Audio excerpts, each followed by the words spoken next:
আমার রুমের কি অবস্থা? রুমের অবস্থা আপনি করছেন, আমরা কেউ করি নাই। আপনি যে তালাটা ভেঙেছিলেন না, আপনি একটু ভিতরে আসেন। আমি ভাঙি নাই তালা। আমার বাবার কবর হবে আমি বিক্রি করে দিচ্ছি। আগে স্বামীর যে কবর সেটাও কি বিক্রি করে ফেলছেন কি? আমি হেঁটে বেশি নাই। বাবা মারা গেছে বছর 4 আগে। বাবার মৃত্যুর পর ভাড়াটিয়ার সঙ্গে পরকিয়া করে নিজের অর্ধেক বয়সের এক ছেলেকে পুনরায় বিয়ে করেন মা শাহনাজ বেগম। এরপরেই পরিবারে নেমে আসে অন্ধকারচ্ছন্ন কালো মেঘ।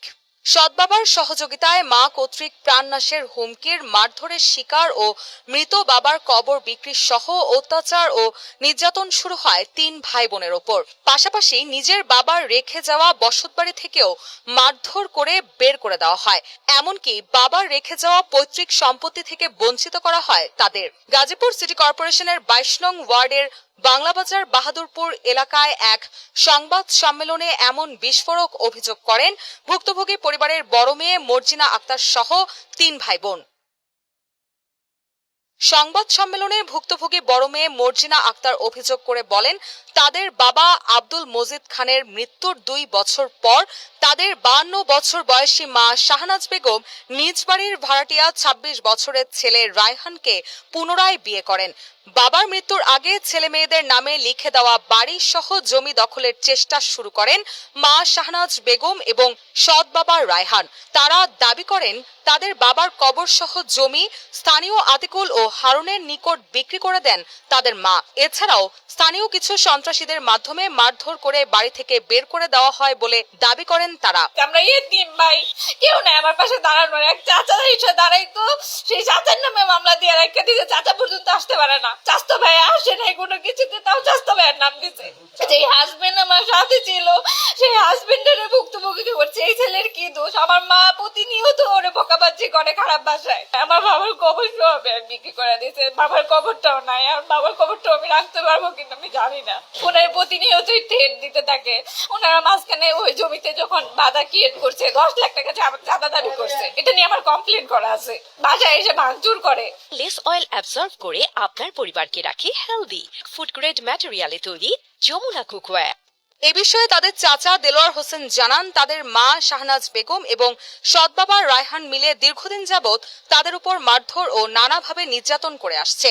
বড় ভাই আব্দুল মাজিদ খান মারা যাওয়ার পর ভাতিজারা যখন বিপদে পড়ে তাকে ডাকে তাদের পাশে দাঁড়ানোর কারণে তার বিরুদ্ধেও ধর্ষণ ও চাঁদাবাজির মিথ্যা মামলা দেয় শাহনাজ বেগম। এছাড়াও প্রতিবেশীরা এই নির্মম ঘটনার বিবরণ জানান গণমাধ্যমে। দর্শন করছি, মুখ করছি, এরকম মিথ্যা মামলা করে আমাকে বাসায় থাকবার দেয় না। দূরে রয়েছি আর এই মুহূর্তে ফেলা টুইটা করে তালা ভেঙে তালা তোলা লাগিয়ে দিছে। আমার নামে মামলা দিছে, আমার ছেলের নামে মামলা দিছে, আমার বাস্তি জামার নামে মামলা দিছে। এখন আমরা কেউ বেঁচে থাকতে পারি না। এই মুহূর্তে দূর করে মানে বিল্ডিং দখল করছে। নিজের সন্তানদের করা এমন অভিযোগের বিষয়ে জানতে চাইলে নির্যাতন ও মারধরের সকল অভিযোগ অস্বীকার করেন মা শাহনাজ বেগম।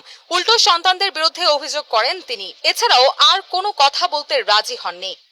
আগে স্বামীর যে কবর সেটাও কি বিক্রি করে ফেলছেন কি? আমি হেঁটে বেশি নাই। পুরো জায়গাটাই বিক্রি করে ফেলছেন, তাহলে তো কবর তো জায়গার ভিতরে। না কবর আমি রেখে ফেলেছি। আপনাদের মেয়েরা যে অভিযোগগুলো করছে এটা কি সম্পূর্ণ মিথ্যা? সম্পূর্ণ আমি আমি কোনোদিন কবর ফেলাইতে চাই না। এই যে আমরা তো দেখলাম আপনি তালা খুলে দিলেন, তারপরে রুমটা লন্ডভন্ড। লন্ডনটা ওই করছে, মর্জিনা নিজে করছে। তার বাবার যে সম্পত্তি ছিল সেগুলো কি তাদেরকে বুঝাই দেওয়া হয়েছে? অবশ্যই তাকে বুঝিয়ে দেওয়া হয়েছে। কিন্তু তারা তো বলতেছে আপনি আসলে তাদের উপরে না, অত্যাচার করতেছেন। আমি তা কোনো অত্যাচারই করি না। এদিকে সুষ্ঠু বিচার ও নিজেদের নিরাপত্তার জন্য বড় মেয়ে মর্জিনা আক্তার বাদী হয়ে গাজীপুর মেট্রোপলিটন পুলিশের সদর থানায় একটি অভিযোগ দায়ের করেন।